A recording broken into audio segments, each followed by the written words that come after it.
Anne, give us your thoughts about this being your swan song. Well, honestly, it's surreal.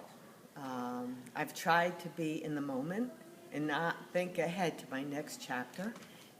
It's been great. I I love the members, and I'm so proud of all that we've accomplished and have seen the annual meeting grow over the years. I think the quality of this year's meeting is excellent. I've been to so many really good sessions, and I don't like to say goodbye to folks. So you never know what the next chapter brings. So I don't see it as really a farewell, just the beginning of the next adventure. And speaking of adventures, you mentioned that you will be going on a trip, and the last time we talked, that you wanted to do some work in, I believe it was Nepal? Well, I love to travel. So anyone who knows me knows I love to travel. So I do have a few trips planned in the short term, but my long-term goal is to work in an orphanage in a third world country. I've wanted to do that since I was in high school.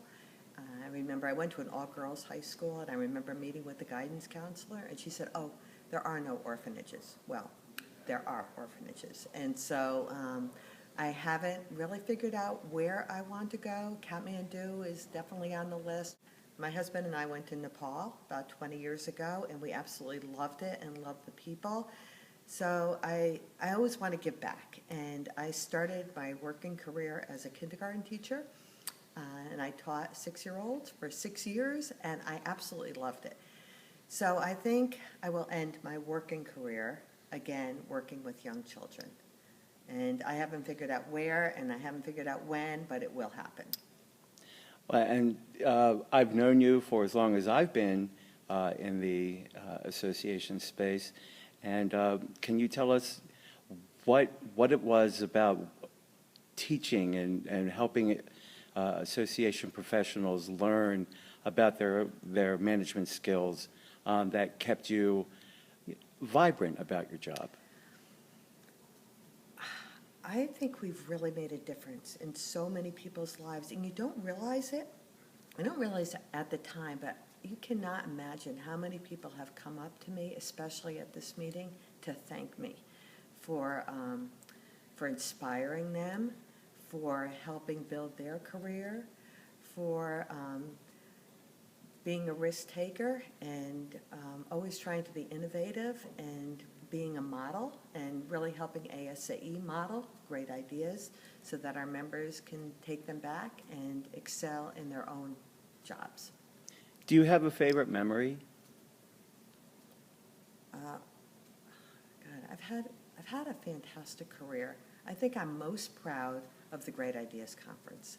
We started that in 2003, before the merger, and it was at GWSAE, and the first one was in the Ronald Reagan building. We had 126 attendees. I remember that one, yeah. And last year at the Hyatt Regency in Orlando, we had 800, and it's a meeting that continues to grow. We went from 600 to 700 to 800. Next March, we're at the Broadmoor in Colorado Springs. We just reviewed all the call for papers, and it, again, is going to be a fantastic conference. But it's a conference that allows us to start with a blank piece of paper and really think, what's next? What can we do? Last year, the conference evaluated a 4.6 on a scale of 5. That is really unbelievable when you have 800 attendees. How do we keep improving? How do we keep raising the bar? And that is my favorite part of the job.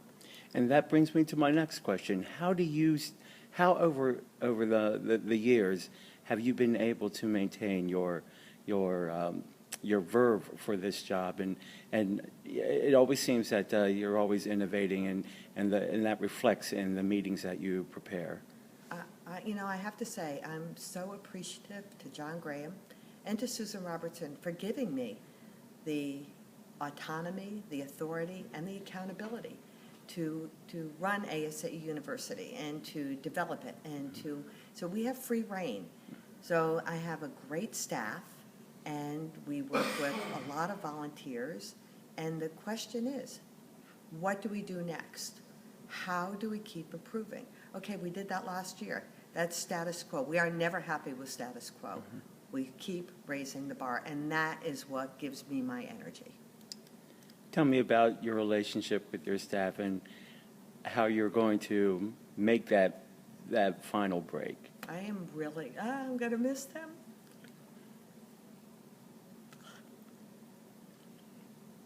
They're good people, aren't they? I have the dream job. They are the dream team for a dream organization. I don't have to say anymore. They're excellent.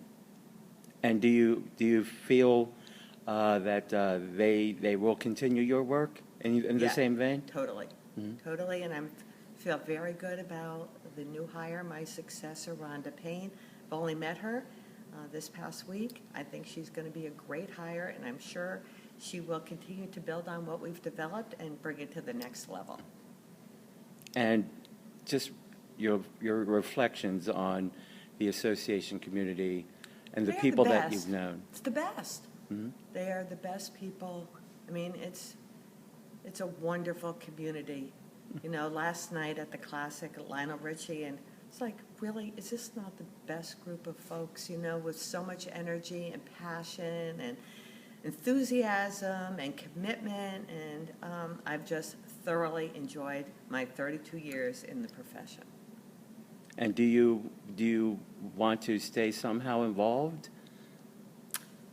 That is a good question. I don't know. You know, people say, are you going to come back next year? Probably not. You know, you have to know when to cut ties.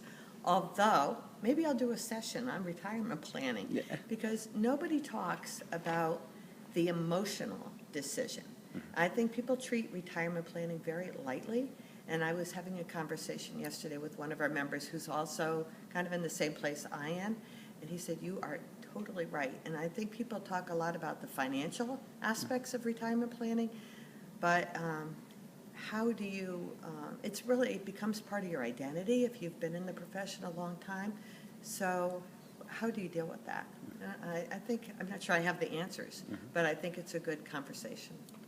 So actually, that's a great point that you bring up. The identity, identifying yourself in your role as, you know, it's clearly part of you. Are you ready? Are you really emotionally ready to give that up?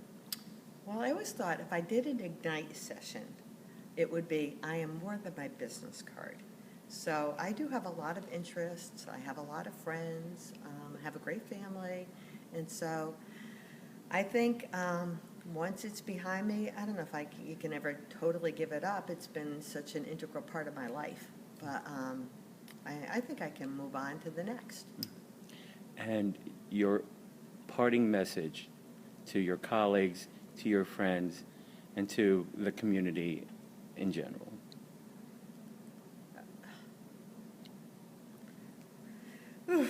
I would say thank you. Thank you for your friendship, your commitment, and it's been fantastic working with all of you, and I wish you all the very best. Thank you, Ann, and we wish you all the very best as well. Thank you.